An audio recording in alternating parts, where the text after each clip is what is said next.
Kristians Hugenviks bija norvēģu medicīnas misionārs Etiopijā. Viņš piedzima 1911. gadā kādā mazā pilsētā Norvēģijas dienvidos.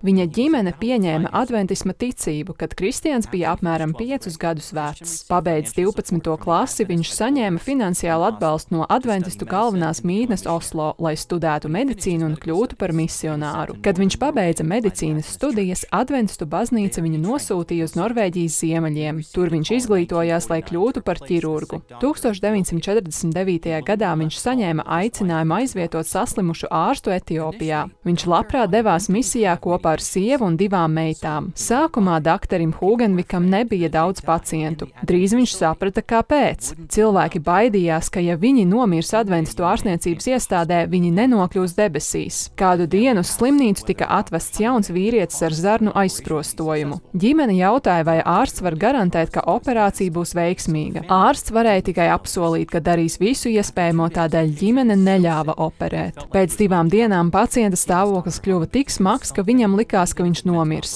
Viņš lūdza ārstu darīt jebko, pat ja tas nozīmētu operāciju. Ārsts Hugenviks lūdza Dieva vadību un tad veica operāciju. Pateicoties Dieva žēlastībai, operācija bija veiksmīga un pacients devās mājās. Ziņas par veiksmīgo procedūru izplatījās ātri, un Hugenvikam drīz bija daudz pacientu. Doktoris Hugenviks bija ne tikai ārsts, viņš darbojās arī kā elektriķis, santehniķis, galvnieks, būvnieks un mehāniķis. Bieži viņš gulēja zem automašīnas, ko remontēja ar rokām notrieptām eļļā, līdz māsiņa atnāca no slimnīcas un pateica, ka pacienti ir gatavi operācijām. Tad viņš nomazgāja rokas un devās operēt pacientu, kuram bija liels audzējs, vai palīdzēja sievietei, kurai bija smagas dzemdības.